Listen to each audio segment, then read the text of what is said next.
నమస్తే సార్. శ్రీమాత్రే నమః. సార్, ఇప్పుడు వసంత నవరాత్రులు స్టార్ట్ అయ్యాయి. అవును. వీటిని అసలు ఎలా చేసుకోవాలి? వీటి ఫలితాలు ఎలా ఉంటాయి? ఎప్పుడు కూడా అమ్మ మనకి ఉగాది తర్వాత మనకి శ్రీరామనవమి వరకు ఈ వసంత నవరాత్రులు ఉన్నాయి. ఓకే. పర్టికులర్గా మనకి కొన్ని నవరాత్రులు వస్తుంటాయి.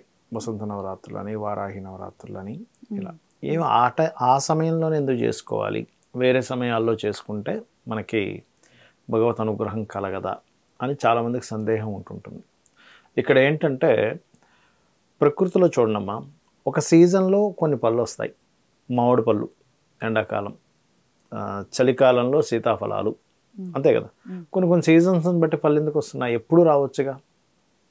అంటే ఏమిటి, సీజన్కి ప్రకృతిలో ఒక సీజన్ ఉంటుంది, ఆ సీజన్కి ఆ ఫలాలు వచ్చేటువంటి తత్వం ఉంది.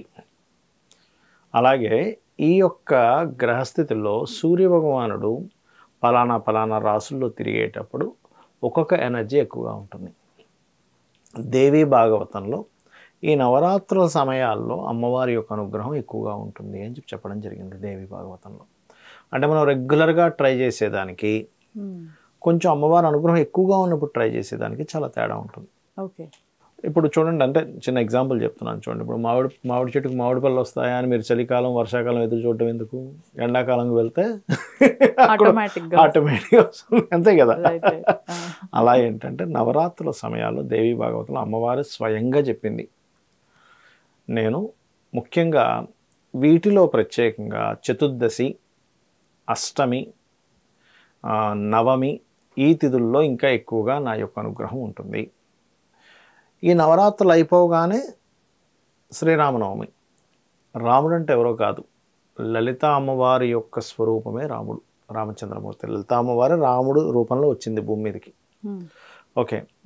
అయితే ఈ నవరాత్రుల్లో ప్రత్యేకంగా చేయవలసింది ఏమిటి, అసలు ఎందుకు చేయాలి, ఇవన్నీ చూసుకుంటే కనుక మనం ఈ జన్మను ఎత్తాం కదా.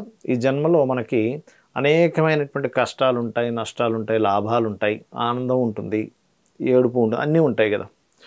కానీ అందరికీ కావాల్సింది ఏంటి? ఇవన్నీ కాదు, నాకు ఆనందమే కావాలి, హ్యాపీనెస్సే కావాలి, లాభాలే కావాలి, కష్టం వద్దు అనుకుంటూ ఉంటారు. అది కోరుకోవడంలో తప్పేం కాదు. కాకపోతే ఇక్కడ ఏంటంటే ఎందుకు మనం కష్టం అనుభవిస్తున్నాం అనేటువంటి మెయిన్ బేస్ తెలుసుకొని మనం దాని తర్వాత అది ఎందుకు వస్తుందనే మనకు అర్థమైంది అనుకోండి, అప్పుడు మనకు దానివల్ల ఏడుపు రాదు. ఇప్పుడు తల్లిదండ్రులు, పిల్లవాడు ఎగ్జామ్ రాశాడు, వాడికి తెలుసు నేను ఎంత రాశాను, ఎన్ని మార్కులు వస్తాయని కొంచెం ఐడియా ఉంటుంది. వచ్చాక పెద్ద ఆశ్చర్యపోడేవి, రాసిన దానికంటే ఎక్కువ వస్తే ఆశ్చర్యపోతాడు, ఇదేంటి నేను ఇంత రాయలేదు కదా, వచ్చిందని. తెలుసు ఎంత ఎంత ఎంత రాస్తే అంతే మార్కులు వస్తాయని తెలుసు. సరే నాది యావరేజ్ మార్కులు అనుకుంటాడు, రాగానే నా ఇంతేలే అనుకుంటాడు. అలాగే మనం పాస్ట్ లైఫ్లో రాసిన ఎగ్జామ్కి రిజల్ట్ ఈ యొక్క లైఫ్లో వస్తూ ఉంటుంది. అది మంచి కానివ్వండి, చెడు కానివ్వండి, ఏదైనా కానివ్వండి. అది ఫస్ట్ ఆ క్లారిటీ పెంచుకోవాలి. మనం ఈ జన్మలో కష్టం పడుతున్నాము అంటే పూర్వజన్మలో చేసిన అజ్ఞానమే, కంప్లీట్ అజ్ఞానమే. ఇది తప్పు, ఇది మంచి అని చెప్పి తెలియకపోవడం వల్ల ఒక మనిషిని ఇబ్బంది పెడుతున్నాం, మానసికంగా కావచ్చు, శారీరకంగా కావచ్చు. అది పాపరూపేణ వస్తుంది. అయితే మరి సరే, అప్పుడు అలా చేసాం కదా, ఏదో అజ్ఞానంలో చేసేసాం, ఇక్కడి నుంచైనా నేను మారుతాను అని అమ్మవారిని కనుక పట్టుకున్నట్లయితే, అదే దేవీ భాగవతంలో అమ్మవారు చెప్పినటువంటి ముఖ్యమైన విషయం ఏమిటంటే, ఎవరైతే అమ్మవారిని ఆశ్రయిస్తారో, ఆశ్రయించడం అంటే ఏంటి, నిత్యము లలిత చదువుకోవడమో, లేకపోతే అమ్మవారిని మొత్తం అంటే విశ్వంలో ఉన్న ప్రతి శక్తి అమ్మవారిని భావించడము, ఇలాంటి నవరాత్రులు అది వచ్చినప్పుడు చేయడము చేస్తే, అమ్మవారి భక్తులుగా ఎవరైతే మారుతారో బ్రహ్మని పిలిచి ఇక్కడ నుంచి మళ్ళీ తన తలరాతను తిరిగి రాయమని చెప్తుంది. తిరిగి రాయడం అంటే అర్థం ఏమిటి, పూర్వజన్మలో చేసుకున్న కర్మలన్నీ కూడా తొలగించేసి ఫ్రెష్గా మళ్ళీ ఇతనికి బాగుండాలని చెప్పి బ్రహ్మ రాస్తాడట. అది శాస్త్రాల్లో ఉన్నటువంటి సత్యం అది. ఓకే. అయితే ఇక్కడ చాలామందికి ఏమనిపిస్తుంటుంది అంటే, ఏమిటోనండి ఎన్నో పూజలు చేస్తున్నాను అవ్వట్లేదు, ఎన్నో పూజలు చేస్తున్నా అవ్వట్లేదు. ఫస్ట్ మీ మైండ్లోని, మీ నోటి నుంచి ఫస్ట్ చాంటింగ్ ఆపేయాలి. మీరు ఏం చేస్తున్నారంటే తెలియకుండానే ఆ చాంట్ చేస్తూ చేస్తూ చేస్తూ చేస్తూ చేస్తూ ఉన్నారు. మీకు అప్పుడు ఏంటి, ఏ మంచి జరుగుతున్నా పెద్దగా కనబడదు మీకు అది. చాలామందికి ఇంకోటి ఏంటంటే, వాళ్ళు ఏదో అద్భుతం జరగాలనుకొని చేస్తారు. అంటే ఇలా చేసేగానే వాళ్ళ కోట్లు కలిసి వచ్చేసేయాలి అని అనుకుంటారు. నార్మల్గా ఉంటుంది. ఒక నవరాత్రిలో దీక్ష తీసుకున్న తర్వాత, కానీ వాళ్ళకి తెలియని విషయం ఏంటంటే అద్భుతం జరిగిన సంగతి పక్కన పెడితే ఇంకా ఎక్కడో ఆ పాతాళంలోకి వెళ్ళిపోవాల్సినటువంటిది మీరు ఈ అమ్మవారిని ఆశ్రయించడం ద్వారా అక్కడ నిలబడి ఉన్నారు పడిపోకుండా. ఇది మనం అర్థం చేసుకోవాలి. మీకు తెలియదుగా, అంతే కదా. ముందులా జరగాల్సింది ఉండేదేమో, మిస్ అయింది. ఎందుకంటే చాలామంది జాతకాల్లో కొన్ని గండకాలాలు ఉంటాయి. గండము, పెద్ద పెద్ద యాక్సిడెంట్స్, లేకపోతే భారీ నష్టం జరిగేటువంటి కాంబినేషన్ ఉంటుంది. ఉన్నప్పుడు ఏమండి అంటే మేము కొన్ని పాయింట్స్ అడుగుతూ ఉంటాం జాతకం తీసుకున్నప్పుడు. మీకు ఈ సంవత్సరంలో ఇక్కడ జలగండం జరిగిందా, మీకు ఇక్కడ యాక్సిడెంట్ జరిగిందా, మీకు ఇక్కడ బాగా కలిసి వచ్చింది కదా, మీకు ఇక్కడ మీ తండ్రి గారు ఆస్తి వచ్చింది కదా, లేకపోతే మీ తండ్రి గారు ఆస్తి అమ్మేశారు కదా, ఇట్లాంటివన్నీ అడుగుతుంటాం పాయింట్స్ కొన్ని ఆస్ట్రాలజీలో చెప్తూ. లేకపోతే మీకు ఇక్కడ విడాకులు జరిగాయి కదా, ఇట్లాంటివి. అంటే 2 మ్యారేజ్ యోగం ఇలా ఉంటుంది. అలా అడిగేటప్పుడు ఒక్కొక్కసారి ఒక 10 పాయింట్లు 1-2 పాయింట్లు అటు ఇటు అవుతుంటాయి. అంటే ఏమిటి, ఇక్కడ మీకు ఇబ్బంది ఏమైనా జరిగిందా అండి అన్నప్పుడు, నాకు అక్కడ పెద్ద ఇబ్బంది ఏం జరగలేదండి, కొంచెం స్ట్రెస్ అయిందండి అంటారు. అప్పుడు మేము క్వశ్చన్ ఏమి వేస్తామంటే, అంతకుముందు మీరు ఏమైనా దీక్ష తీసుకోవడం కానీ అమ్మవారికి సంబంధించిన పూజలు ఏమైనా చేశారా అని అడుగుతాం.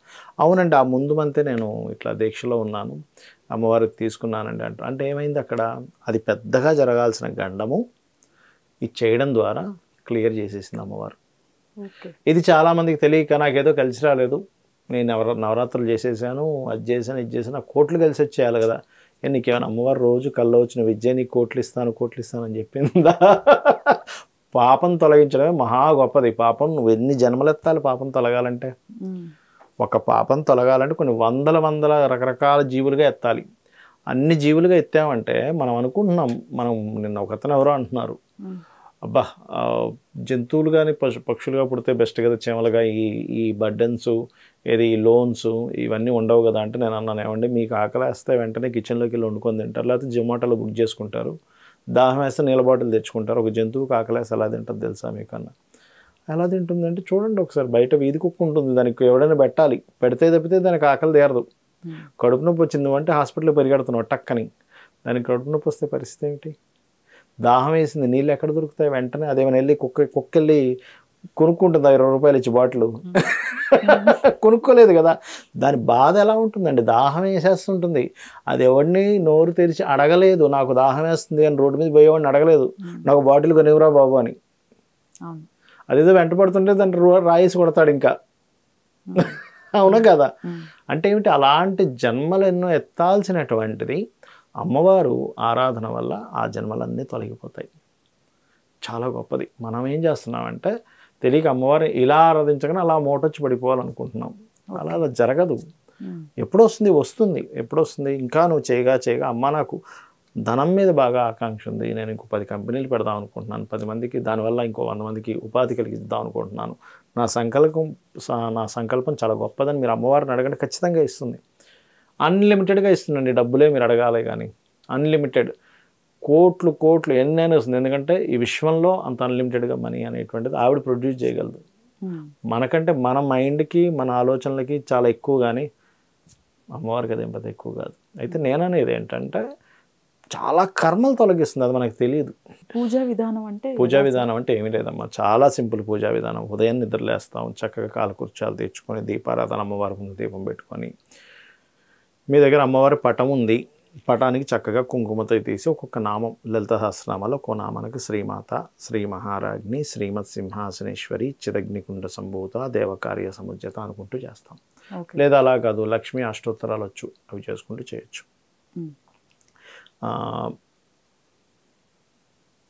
పులిహోర కానీ, పాయసాన్నం కానీ, గూడాన్నం కానీ, నెయ్యి కలిపిన అన్నం కానీ వీటిని నైవేద్యం పెట్టచ్చు.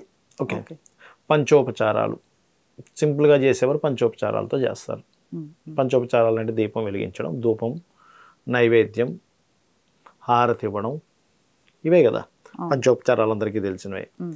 అలాగే షోడశోపచారాలు అంటే ఇంకొంచెం పెద్ద ప్రాసెస్ ఉంటుంది, బాగా తెలిసిన వాళ్ళు చేస్తారు. బట్ సింపుల్గా ఇలా చేసుకోవచ్చు.